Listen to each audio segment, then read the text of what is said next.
La destinée n'est pas une destination fixe. C'est ce que vous créez. Comme la majeure partie de la perception humaine et de l'expérience humaine a malheureusement lieu inconsciemment, la destinée semble être une destination fixe. On ne peut pas créer sa propre destinée sans faire les efforts nécessaires. Ceux qui ne sont pas prêts à payer le prix des efforts pour créer ce qui compte vraiment pour eux vont penser que la destinée leur est imposée. La destinée d'une expérience et d'une liberté individuelle,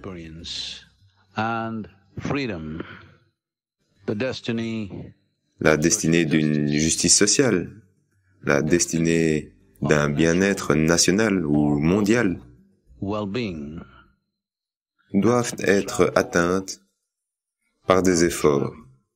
Sans effort, sans payer le prix des efforts, on n'aura pas le privilège de façonner sa destinée. En tant qu'individu, en tant que génération de gens, la plus grande joie est d'être capable de façonner notre propre destinée. Puissiez-vous connaître la puissance, la liberté et la joie de créer votre propre destinée.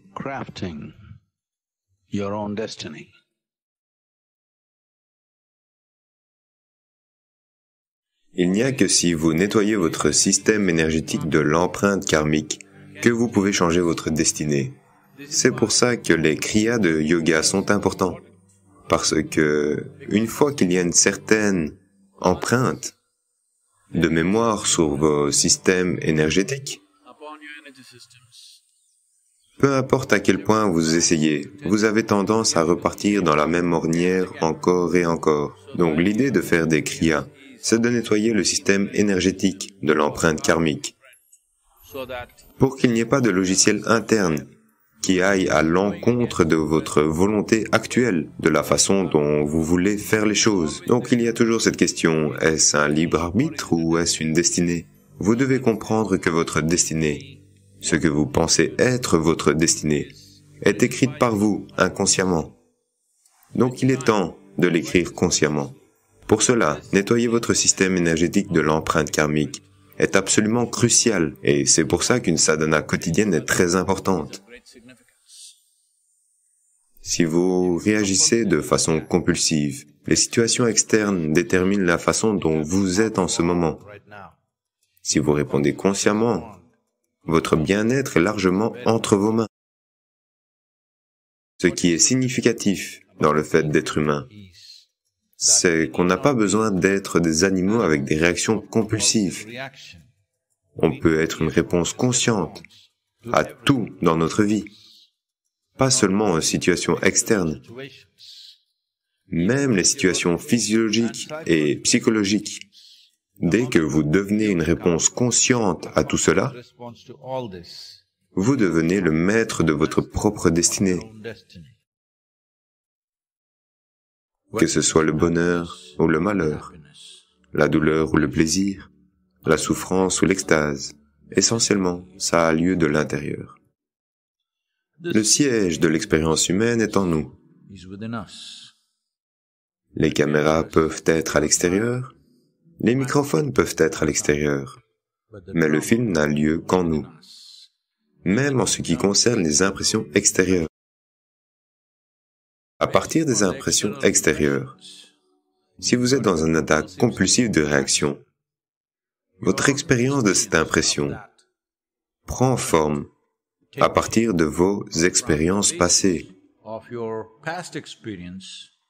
Ou, pour le dire de façon plus technique, votre expérience est basée sur votre mémoire karmique. Si votre mémoire karmique est comme ça, c'est comme ça que vous allez répondre ou réagir aux messages ou aux stimuli qui vous parviennent à travers les 5 sens, la vue, l'ouïe, le goût, l'odorat et le toucher.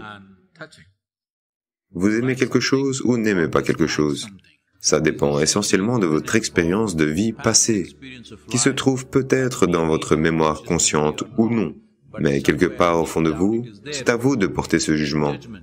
Parce que, entre la cognition et la reconnaissance, il doit y avoir de la mémoire, sinon la reconnaissance n'aura pas lieu. Si vous entendez ça, et que vous dites « Oh, c'est un chien qui aboie », c'est seulement parce que vous avez entendu des chiens aboyer avant, autrement vous seriez confus. Vous écoutez quelque chose et dites « Oh, c'est une voiture ».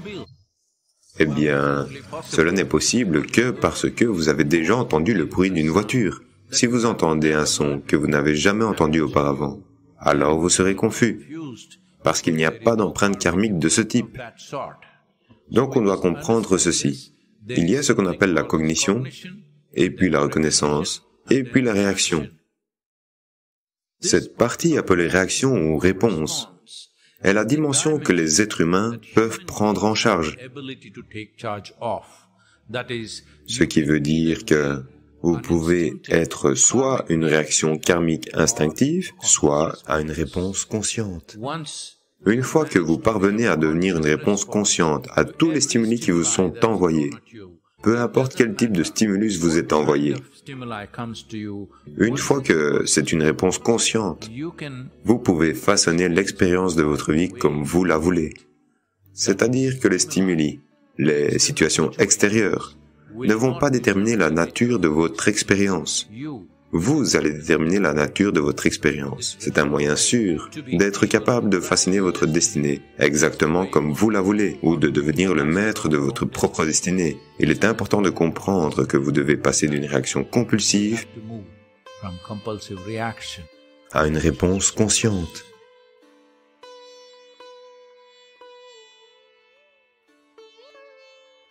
On parle beaucoup de bien-être physique, c'est la semaine de la santé des hommes ici en Australie.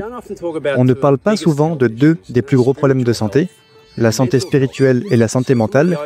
Donc, du point de vue du yoga, Sadhguru, pouvez-vous nous dire quelle est l'importance de la santé mentale aux yeux d'un yogi? Namaskaram. Howdy, mate. Howdy, mate. Hey, Matthew. Hey, Matthew. Est-ce que ça sonne australien? Je suis sûr que non. Je sais que vous avez essayé de m'apprendre la dernière fois, mais je n'ai pas chopé le truc, on dirait. Donc, à propos de la santé des hommes, à propos de santé, la racine du mot santé en anglais, c'est le mot entier. Ce qui veut dire que se sentir en bonne santé, c'est être complet, un sentiment de plénitude en nous-mêmes. Pour que cela ait lieu, notre corps doit être vibrant, nos énergies physiques doivent être vibrantes, notre mental doit être joyeux, nos émotions doivent être exubérantes. Alors seulement, tu ressens une sensation de plénitude. Juste ne pas être malade, avoir un certificat médical qu'on est en bonne santé ne suffit pas, parce que tu dois éclater de santé, tu dois déborder de santé. Cela n'est possible que quand tu gères ces 4 dimensions, corps, mental, émotion et énergie, de façon exubérante. Il y a tout un système de yoga, il y a tout un système de sciences yogiques. Quand je dis yoga, n'effrayez pas tous vos amis. Ils vont penser qu'il va falloir se torsionner et contorsionner et faire le poirier. Ce n'est pas ce genre de yoga.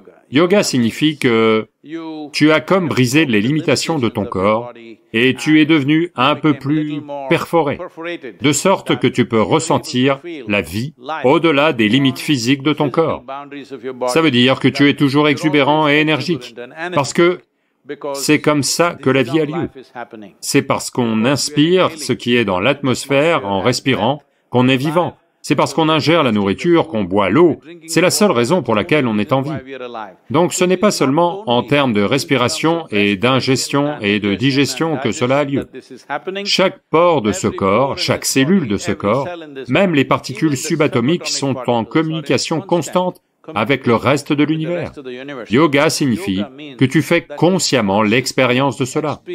Quand tu fais l'expérience que ta vie n'est pas enveloppée que dans ce petit moi physique, mais qu'elle est bien au-delà de ça, tes espaces physiologiques et psychologiques ne sont pas une limitation, mais des tremplins vers une plus grande possibilité.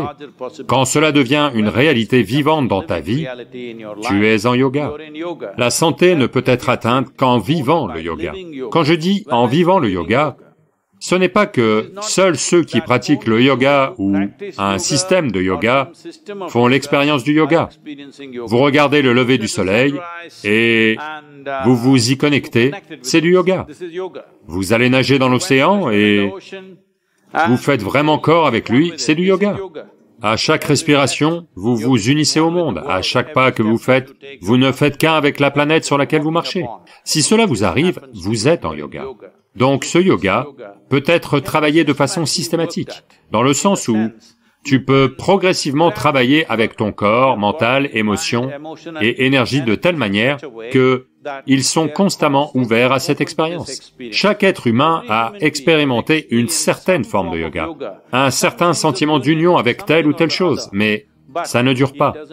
Maintenant, il y a toute une science pour faire en sorte de se façonner de telle manière que cette expérience d'union, qui est toujours l'expérience la plus profonde de ta vie, devienne une expérience vivante à chaque instant de ta vie. Alors tu es vraiment en bonne santé. C'est mon souhait et ma bénédiction que tous les hommes australiens deviennent vraiment en bonne santé.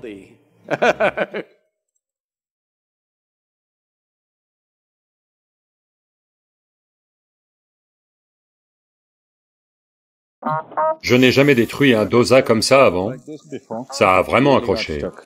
Le premier dosa est un désastre. Coupez, coupez, coupez! Radé est une cuisinière très aventureuse. Donc, j'essaie de rendre ça un peu moins aventureux pour les victimes. Pas mon jour pour les dosas, mais ce sera quand même bon. Voilà un dosa bien rond de l'hôtel. Mange et fais... Filmez-la! Pas mal, elle apprend vite, hein? Cette pâte a été spécialement préparée par moi. Qui va le manger? Inévitablement, celle qui est déjà esclave, c'est à elle que je vais devoir le donner. Parce que personne ne dit oui. Est-ce que tu veux que je te l'emballe? Deviens esclave à vie. Le ragui est la céréale la mieux adaptée aux femmes que vous puissiez consommer. Donc le millet est une solution. Pour notre santé, pour la santé des sols, et pour garantir qu'il n'y ait plus de famine dans le monde, que personne ne meure de faim. À nous de jouer. Namaskaram, c'est l'année du millet. Eh bien, on utilise le millet depuis notre enfance, mais maintenant, il est important d'en faire profiter l'ensemble de la population, le monde entier, d'une façon ou d'une autre, parce que c'est très important pour la santé humaine à grande échelle, qui est devenu un grave problème. Et les carences nutritionnelles parce qu'on ne consomme qu'une seule céréale. Et la gigantesque pandémie de diabète qui a lieu partout dans le monde, en particulier en Inde. L'aspect le plus important, c'est que les cultures de millet sont bien mieux pour régénérer les sols que le riz et le blé, qui sont devenus les céréales de base consommées partout dans le monde. Le millet va faire une grande différence. Ce n'est pas une culture qui requiert beaucoup d'eau, contrairement aux rizières et au blé. Les deux sont essentiellement des cultures de delta. Elles auraient dû le rester. Le riz n'était cultivé que dans les zones de delta où il y avait naturellement une certaine quantité d'eau stagnante, et les gens l'utilisaient, et dans les marais et des choses comme ça. Mais aujourd'hui, nous irriguons abondamment les terres pour y arriver. Cela ne fait pas que consommer de l'eau. Cela détruit aussi les sols de bien des façons. Consommer du millet, à la fois pour la santé humaine et la santé des sols, va faire une différence fantastique. Ma fille, Radé, vivant à Chennai, elle ne mange que du riz. Tout ce que tu manges. Idli au riz, dosa au riz, pongal au riz, du riz. C'est ça, Chenrei. Donc j'essaie de l'habituer à consommer du millet. Et bien entendu, c'est une cuisinière très aventureuse. Je veux dire, pour ceux qui mangent, c'est un peu aventureux. Donc j'essaie de rendre ça un peu moins aventureux pour les victimes. Et ceci est un dosa au radis. Le radis est une céréale très importante du sous-continent. Et en particulier, vous savez, quand on était jeune dans le Karnataka, elle était consommée quotidiennement partout, mais quelque part, elle a eu mauvaise presse, que c'est une nourriture de pauvres et qu'elle ne vous apporte aucun prestige social, mais elle vous donne la santé, le bien-être et vous nourrit. Je dois vous le dire à toutes, les femmes du monde, je dois vous dire que le radis est la céréale la mieux adaptée aux femmes que vous puissiez consommer. Ce millet est fantastique pour les femmes. Il a la teneur en calcium la plus élevée de toutes les céréales et aussi une très forte teneur en fer, qui est un problème. Une chose, c'est que dans le monde entier, il y a de très hauts niveaux d'anémie partout dans le monde, en particulier chez les femmes. Il y a aussi un problème de porosité élevée des os à certains stades de la vie d'une femme, et le radis peut faire une immense différence dans les deux cas. Donc, la plupart des repas, je crois, à moins que vous ne mangiez qu'avec des applications de livraison, je crois que les repas à la maison sont encore essentiellement préparés par des femmes, et elles doivent choisir ces céréales et s'assurer que tout le monde mange ça. Ce n'est pas que ce n'est pas bon pour les hommes, c'est bon pour tout le monde. Mais ce que je dis, c'est que ça a des avantages spécifiques pour une femme, parce que certaines carences alimentaires dans certains domaines sont devenues un problème, parce qu'on ne consomme qu'une seule céréale. Et tout le monde n'est pas capable de très bien gérer certains autres aspects de l'alimentation. Pour tout cela, le radis peut faire une immense différence. Aujourd'hui, en Inde, le gouvernement indien a créé ce mot, qui est un mot merveilleux issu de la tradition, mais qu'il ramène dans l'usage courant, c'est Shri Anna. Et ici, au centre Isha Yoga, au moins 5 jours par semaine, tout le monde consomme du millet. Et nous encourageons aussi les agriculteurs locaux et les coopératives agricoles à produire du millet. Et la consommation augmente lentement tout autour de nous aussi, mais cela doit avoir lieu dans tout le pays pour une population en bonne santé, et dans le monde entier pour une humanité en bonne santé. J'espère que ce dosa, en général, le premier dosa est un désastre. Coupez, coupez, coupez!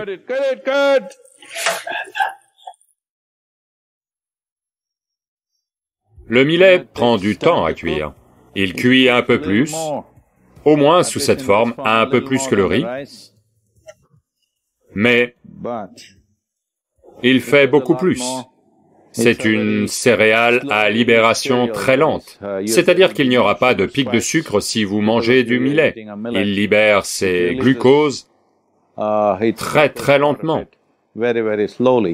Donc en particulier ceux qui ont des problèmes de diabète, dont la vie est menacée par le diabète, le radis et les autres millets aussi font un travail fantastique. Pas mal, elle apprend vite, hein? We used to travel a lot in Karnataka. We used to eat a lot of ragi mudde on the road, but you don't find that so much anymore. And also, it used to be very soft and easy to eat, but now when you get ragi mudde in most places, it's like you can't eat it. So, is it a question of cultivation or is it just a question of cooking? Non, la cuisson, les gens ont perdu l'habitude. Maintenant, ils font des cuiseurs, comme un rice cooker. Ils font des cuiseurs de boulettes de radis dans lesquelles vous pouvez les cuire. C'est ce que j'ai entendu, je n'en ai jamais vu. Mais préparer des boulettes de radis demande un peu de travail et il faut vraiment, comme les pétrir. Pendant la cuisson, il faut pétrir la pâte, comme il faut, autrement ça ne marche pas très bien. Mais aujourd'hui, vous allez voir, je vais vous faire une rôti au radis. qui est très savoureuse et facile à faire comparée aux boulettes. Mais les boulettes de radis uniques, en ce qui concerne la façon dont elles sont mangées, il n'y a que dans le Karnataka que les gens savent les manger. Dans le Tamil Nadu, les gens les mélangent comme du riz et les mangent. Mais au Karnataka, on en fait de petites boulettes qu'on trempe dans du curry. Et on les avale juste comme ça, en les ayant un petit peu mâchées. Donc c'est une façon de manger unique. Cette façon de manger est très bonne pour ceux qui travaillent dans les fermes, parce que le ragi, comme je l'ai déjà dit, est un millet à libération lente. Donc si vous le mangez comme ça, vous le trempez juste dans un curry vert, ou tout autre curry que vous avez préparé. Le truc, c'est que, comme vous ne l'avez pas mâché, la libération devient encore plus lente. Donc si vous mangez une boulette de ragi, disons au brunch, une grosse boulette de ragi au brunch, toute la journée vous labourez, travaillez au champ, 8 heures de travail, elle va vous faire tenir sans sensation de faim ou de faiblesse, parce que la libération des sucres est très lente. Donc c'est quelque chose qu'ils ont développé en sachant que, si vous la mâchez, vous allez digérer plus vite. Donc ils les préparent pour que ça fasse des petites boulettes qui sont avalées comme ça. Donc, les gens qui doivent travailler en plein air, et vous n'avez pas accès à de la nourriture quand vous voulez, tout ça, ce sont des choses qu'ils ont découvertes via leurs propres observations. Eh bien, voilà une rôti au ragi. Vous avez besoin d'un morceau de feuille de bananier. Vous pouvez aussi le faire sur ce qu'ils appellent du papier sulfurisé. Mais l'important, c'est que vous prenez de la farine de ragi, vous la faites juste un peu cuire à la vapeur comme vous le feriez, même sur une plaque à idli, vous pouvez le faire, juste un peu à la vapeur. Et ensuite, vous pouvez ajouter des choses pour le goût. Dans celui-ci, il y a de la coriandre, si vous voulez, vous pouvez ajouter des oignons, de la noix de coco râpée, des piments coupés très finement suivant vos goûts, et bien entendu, un peu de sel, et boum, vous avez un super petit déjeuner. Ou déjeuner ou dîner, ce que vous voulez. Une petite mise en garde pour vous tous qui regardez ça. Cette pâte a été spécialement préparée par moi avec un goût incroyable en bonus. Donc, je dois vous prévenir que si vous mangez cette rôti au ragi, vous pourriez devenir mon esclave à vie. Donc je vous préviens juste à l'avance. À moins que vous ne soyez prête à cela, ne mangez pas ma rôti au ragi.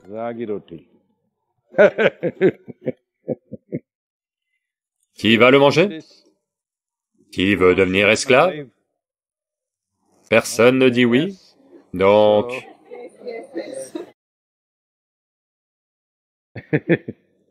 Inévitablement, celle qui est déjà asservie, c'est à elle que je vais devoir le donner, parce que personne ne dit oui. Ça se mange avec un chutney rouge.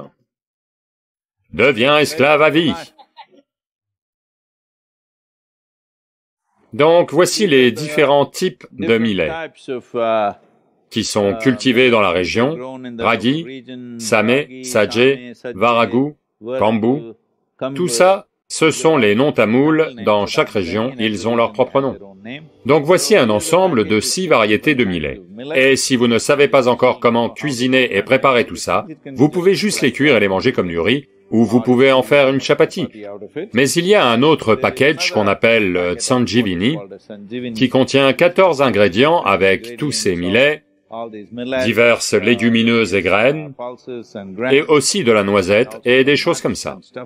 14 ingrédients qui en font un régime complet en soi. Vous pouvez simplement le faire bouillir dans de l'eau et le boire, ou vous pouvez en faire une rôti et la manger, ou vous pouvez le manger sous de très nombreuses formes. Donc, pour ceux d'entre vous qui voulaient un repas tout prêt, ça existe aussi. Derrière tout ça, l'idée c'est que nous devons réintroduire le millet dans le monde, de façon importante, pour une consommation à grande échelle, si nous voulons vraiment régénérer les sols, et aussi améliorer la santé humaine de bien des façons, parce que quand les nations se développent et s'enrichissent, elles dépensent d'incroyables sommes d'argent pour la santé. Il ne devrait pas en être ainsi, parce qu'une fois qu'une nation devient riche, à la fois votre alimentation et votre style de vie sont un choix. Quand vous pouvez choisir votre alimentation et votre style de vie, En général, vous n'avez aucune raison de tomber malade. Vous devriez gérer la chose. Mais malheureusement, plus une nation devient riche, plus ils deviennent malades. Donc c'est une des raisons pour lesquelles on essaie d'introduire le millet dans l'alimentation de chacun. Et l'intérêt fondamental, c'est que les sols doivent être en bonne santé. Le renouveau des sols, la régénération des sols dans le monde, ferait un grand pas. Si au moins 50 à 60% des céréales que l'on consomme deviennent des millets. Et très facilement, dans n'importe quel type de conditions climatiques et atmosphériques, on peut faire en sorte qu'il n'y ait plus de famine dans le monde, si l'on cultive vraiment le millet à grande échelle, et qu'on s'assure que chaque région du monde en a, et qu'on change un petit peu nos habitudes alimentaires. Si l'on fait ça, on peut s'assurer que les douloureuses famines auxquelles on assiste régulièrement dans le monde n'aient plus lieu. En ce moment, les aliments sont cultivés à un endroit, mais ils les mangent 5000 km plus loin. Ça ne devrait pas être comme ça. La nourriture de base doit être cultivée là où sont les gens.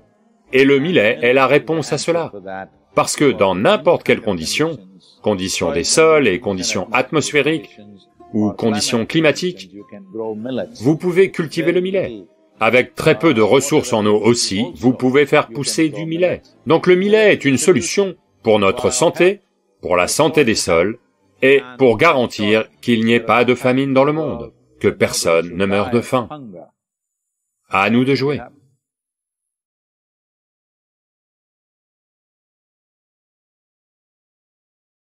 Ces deux yeux ne peuvent percevoir que ce qui est physique. Le troisième œil est un œil tourné vers l'intérieur.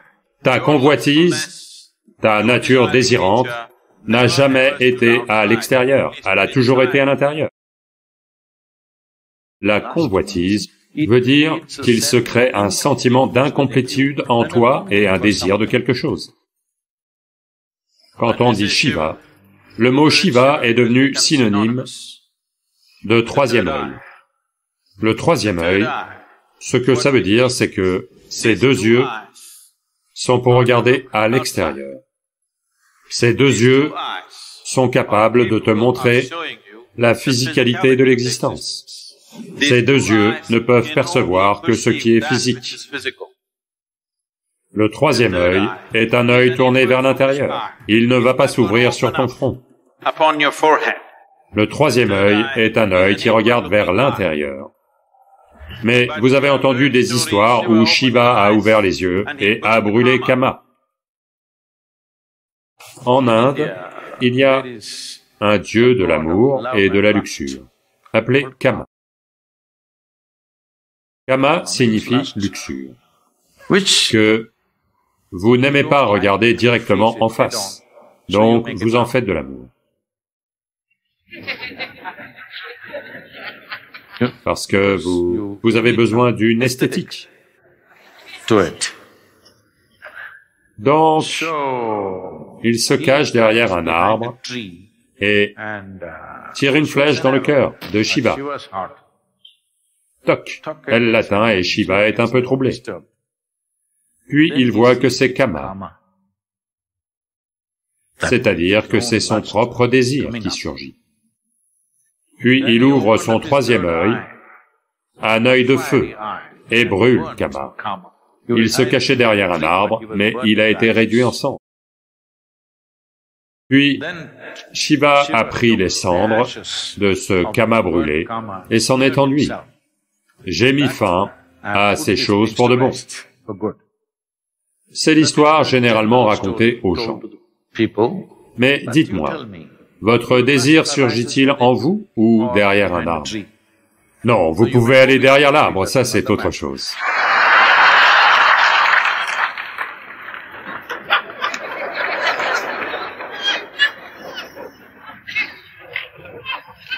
Mais où surgit-il?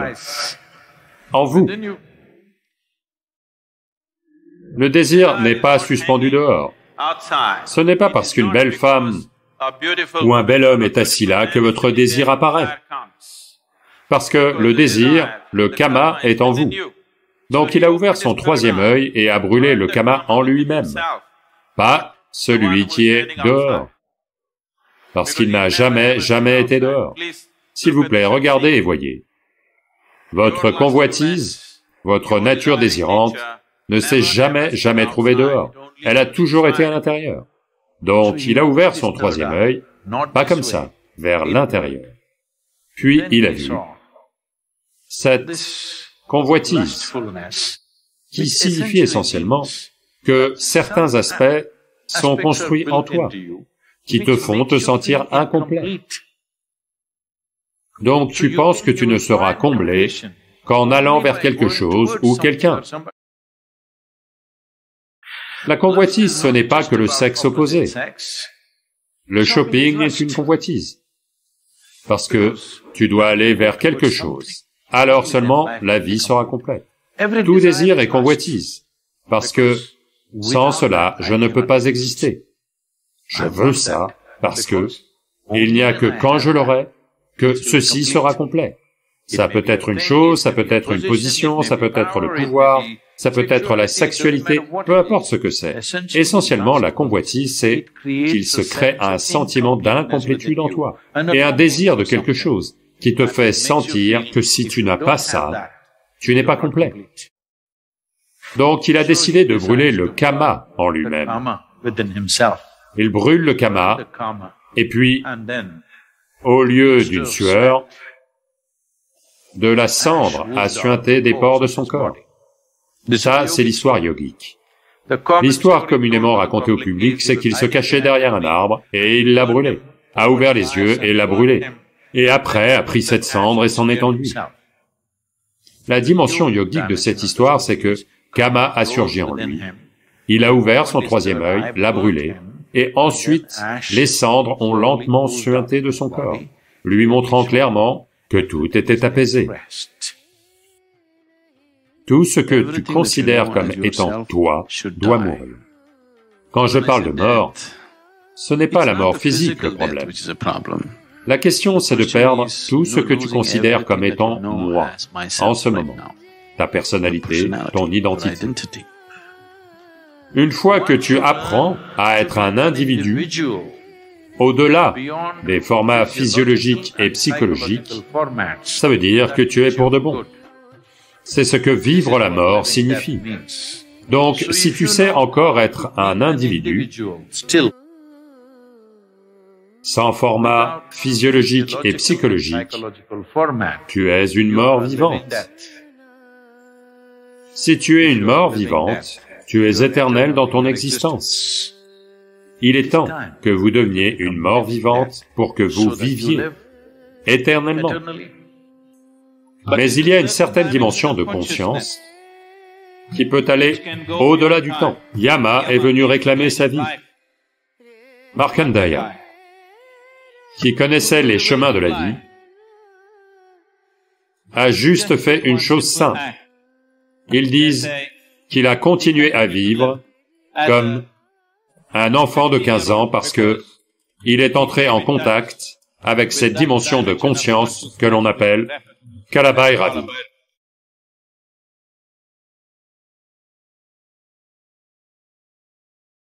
Il y a un merveilleux film à suspense qui passe dans les cinémas du coin. En voyant les premières scènes, vous prédisez que, à coup sûr, c'est ça qui va se passer. Quelques minutes plus tard, ce n'est pas ça. Dernière scène, je suis sûr que c'est ça. Quand la dernière scène arrive, quelque chose de totalement différent se passe. S'il y a du suspense, votre cœur va palpiter, votre cœur va se briser. Le seul problème, c'est que vous avez perdu la capacité de savourer le suspense. Vous êtes à un match déjà joué. Avez-vous déjà vu un film à suspense ou lu un livre comme ça? Allô?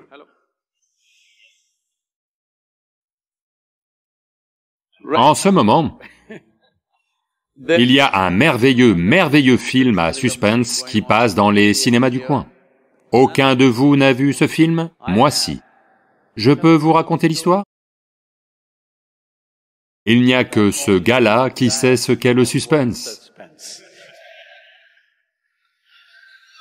Oui. Mais maintenant, je ne peux pas vous raconter toute l'histoire. Je vais juste vous raconter la dernière scène de suspense, d'accord? Ok, maintenant vous comprenez. Donc, suspense veut dire quoi? Vous allez voir là-bas, il y a une affiche, oh, ce réalisateur, cet acteur, peut-être que c'est ce qui va se passer, les projections du mental. Vous entrez dans le cinéma, vous regardez toutes ces photos figées, il y a 10 photos, vous les voyez, oh, ce gars va faire ça, je pense qu'elle va faire ça, oh, il va faire ça, il va se passer ça. Vous essayez d'imaginer le tableau. Puis vous allez vous asseoir dans la salle. En voyant les premières scènes, vous prédisez, à coup sûr, c'est ce qui va se passer. Quelques minutes plus tard, à côté de la plaque, vous faites une autre prédiction. Oh, maintenant je sais, c'est ce qui va se passer. À côté de la plaque. Puis vous dites, non, non, non, pas ça, maintenant je sais, c'est ça qui va se passer. À côté de la plaque. Puis, à la moitié, vous discutez avec votre ami et vous dites, la dernière scène, je suis sûr que c'est ça. Quand arrive la dernière scène, il se passe quelque chose de totalement différent. Alors, en sortant, vous dites, waouh, quel merveilleux film! Oui ou non? Imaginez, vous y allez. Vous voyez la première scène et vous dites, eh bien, voilà ce qui va se passer dans la dernière scène. Et c'est ce qui se passe. Alors, en sortant, vous allez dire, c'était nul. Oui ou non? Donc, si toutes vos prédictions sont fausses, c'est merveilleux. Je vous le demande, qu'est-ce qui ne va pas dans votre vie dans ce cas? Il n'y a rien qui cloche dans votre vie, il y a quelque chose qui cloche chez vous. C'est-à-dire que s'il y a du suspense, votre cœur va palpiter. S'il y a du suspense, vous allez sombrer dans la dépression. Votre cerveau va se figer. S'il y a du suspense, votre cœur va se briser. Donc le problème, c'est que vous avez perdu votre capacité à savourer le suspense. Vous êtes une sorte de match déjà joué. Vous comprenez? Vous voulez déterminer le résultat avant de jouer le jeu. Vous êtes un... C'est illégal maintenant dans le pays. Il y a une loi contre ça, oui? Donc, je veux connaître le résultat du travail d'aujourd'hui avant de l'avoir fait. Je vous le demande, combien parmi vous sont réellement capables de s'impliquer absolument dans quelque chose en sachant parfaitement quel en sera le résultat? Non. 99% des gens ne peuvent pas s'impliquer aujourd'hui s'ils savent ce qui va se passer demain. Donc, c'est mieux que vous ne sachiez pas ce qui va se passer demain, n'est-ce pas? Une chose que vous devez comprendre, c'est que, dans cette affaire qu'est la vie, vous n'êtes pas arrivé avec le moindre investissement, vous êtes venus les mains vides, d'accord? Donc, quoi qu'il se passe, vous êtes du côté des profits. Allô? Le seul problème, c'est que vous avez perdu la capacité à savourer le suspense. Vous êtes un match déjà joué. Donc vous allez chez votre astrologue, vous écrivez un horoscope, et tout ça pour dire « Que va-t-il se passer? Que va-t-il se passer ?» Non, vous ne devriez pas savoir ce qui va se passer. Allô? Si vous êtes dans un état joyeux, plus c'est imprévisible, plus c'est marrant, n'est-ce pas? Si vous êtes malheureux, même le plus petit suspense va vous faire flipper à mort. Oui ou non? Le problème, c'est juste ceci. Vous avez perdu votre capacité à savourer le suspense. Il n'y a rien de mal dans la vie. Il n'y a rien de mal dans les affaires.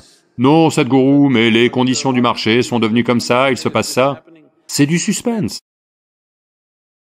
Allô? Vous voyez, dans chaque film, du moins dans presque chaque film, particulièrement dans les films indiens, vous savez, le héros se fait tabasser par 35 personnes en même temps. On pense qu'il va mourir, on sait qu'il ne va pas mourir, c'est ça le problème. S'il y avait un peu de suspense, peut-être qu'il serait mort, mais on sait qu'il ne peut pas mourir. Et même s'il meurt, quelqu'un qui peut ressusciter les morts va venir et dans la dernière scène, il va se tenir comme ça. C'est ça le problème. En ce moment, c'est ce que vous voulez être. Vous avez été inspiré par ces films. Peu importe ce qui se passe, vous devez être le gagnant. Non. C'est bon. Allô? Il se passe ci, il se passe ça, il se passe ça. Essentiellement, Vous êtes arrivé sans rien. Donc quoi qu'il se passe, votre bilan est formidable. Oui ou non? Votre bilan est formidable, parce que vous êtes arrivé sans rien. Si vous étiez arrivé avec quelque chose et que vous le perdez, oui, on l'aborderait autrement. Vous êtes arrivé sans rien, de quoi vous plaignez-vous? C'est la seule chose que vous devez saisir avant d'entrer dans la vie.